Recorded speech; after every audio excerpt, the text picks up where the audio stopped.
Nama saya Herawati Sukardi Jausal.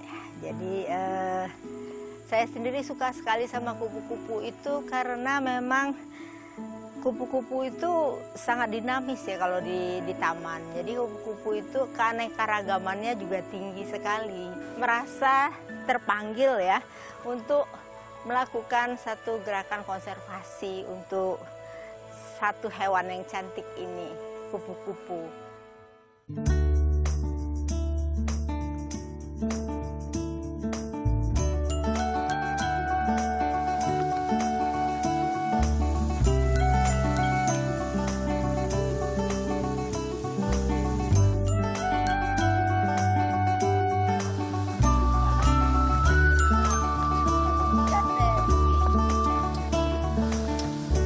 Saya akhirnya dan tim pergi ke beberapa tempat yang kupu-kupunya banyak, misalnya ke Gunung Betung, Waikambas, pulau-pulau kecil Teluk Lampung, Taman Nasional, Bukit Barisan Selatan.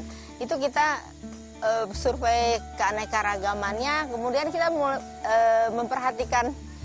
memperhatikan daun-daun yang bolong, apakah ada larvanya. Kalau ada larva atau ulat ya kita ambil tanaman ini mungkin menjadi. Kadang-kadang saya tidak tahu itu akan menjadi kupu-kupu apa. Kadang-kadang gitu. Jadi kita pelihara, wah ternyata kupu-kupu ini Papilioperanthus yang jadi Papiliopolites. Kita senang. Begitu dia bertelur di satu tanaman, ada telurnya, kita cari ada larvanya, kita ambil. Kita bawa ke Gita Persada. Wah, ini kita udah berarti kalau kita dapat tanaman pakan itu, berarti kita bisa melestarikan kupu-kupu itu. Karena makanan pakan larvanya yang sangat sensitif. Kalau kita tidak tahu tumbuhan pakan larvanya, berarti kita tidak bisa melestarikannya.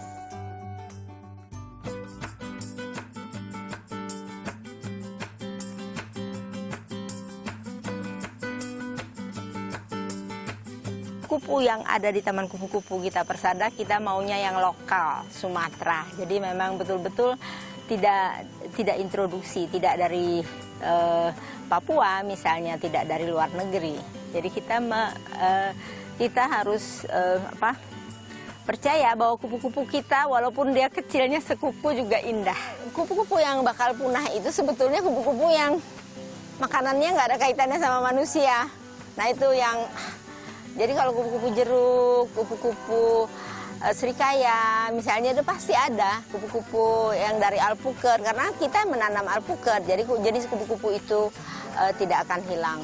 Tapi karena kita tahu di dunia itu, di Indonesia lah katakanlah atau di Sumatera jenisnya banyak, katakanlah Sumatera misalnya punya 1.500 jenis, berarti setidaknya tanaman pakannya 1.500 juga dong ya.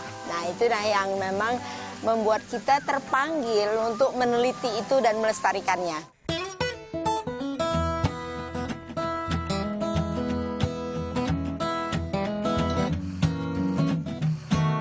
Taman ini sebenarnya dikelola oleh satu keluarga besar. Jadi keluarga kita memang alhamdulillah ya, urunan sebenarnya. Baik urunan tenaga, urunan biaya untuk membangun taman ini. Nah memang kalau ibu kan memang concernnya ke konservasi ya, bagaimana habitat itu terbentuk untuk mendukung kehidupan kupu-kupu. Nah dari yang lain itu bisa bantu macam-macam tuh. Misal sekarang ada 180 jenis kupu-kupu nih, ya tentu kan harus difoto satu-satu tuh. Nah saya kebagian tugas moto nih, jadi ketahuan nih nanti yang kupu-kupu pantat merah yang mana, yang kupu-kupu batik yang mana.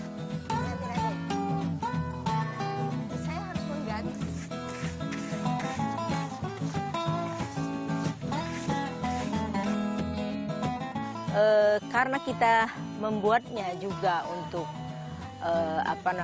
ekowisata, kupu-kupu tuh harus bisa dilihat, makanya itu harus kita buat juga kandang penangkaran dan kita pelihara larva-larvanya untuk menaikkan populasi gitu. Jadi memang taman ini dibuat untuk dimanfaatkan oleh pelajar dari siswa dari PAUD sampai mahasiswa. Memindahkan larva ke tempat yang lain,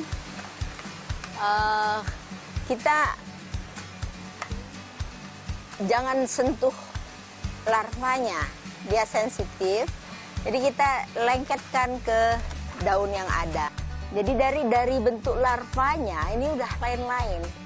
Jadi kupunya, keragaman kupu-kupu udah dimulai dari keragaman ulat, keragaman telur, kepompong, ini lain-lain semua. Ya, kebetulan saya di sini udah 2 bulan melakukan penelitian tentang pengamatan pupa atau kepompong gitu. Dalam mendidik itu benar-benar mahasiswa atau mahasiswinya yang bimbingan dengan beliau itu harus benar-benar tahu semuanya. Jadi berharap untuk kedepannya saat dilepas ke lapangan, jadi bisa mengenal semuanya. Pertama kalinya datang ke Gita Persada, tujuannya ya mau rekreasi, lihat taman kupu-kupu. Pas datang ke sini ya memang banyak kupu-kupunya, memang senang, puas gitu. Tapi kalau wahana hiburan kayak gini kurang diekspos, sayang gitu.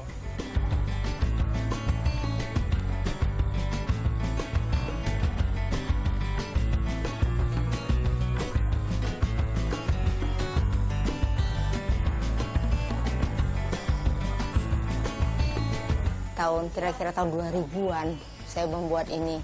Kalau sekarang kita lebih mengabadikannya lewat foto. Ya, semua di foto, tapi orang akan pengen melihatnya diawetkan seperti ini.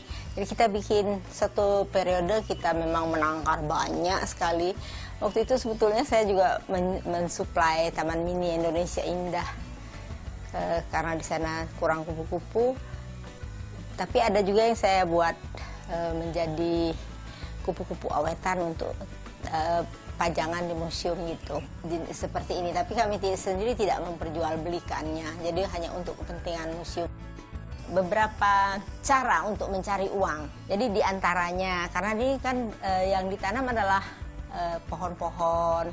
Pada saat kami pruning, maka dahan pohon-pohon itu tidak dibuang begitu saja, tapi diambil dan dijadikan seperti ini misalnya. Dengan membeli produk ini, artinya Anda membantu konservasi kupu-kupu Sumatera. Jadi kami juga tidak hanya ini, ada kopi, ada kue, kadang-kadang kami kalau mau ada kunjungan kami siapkan.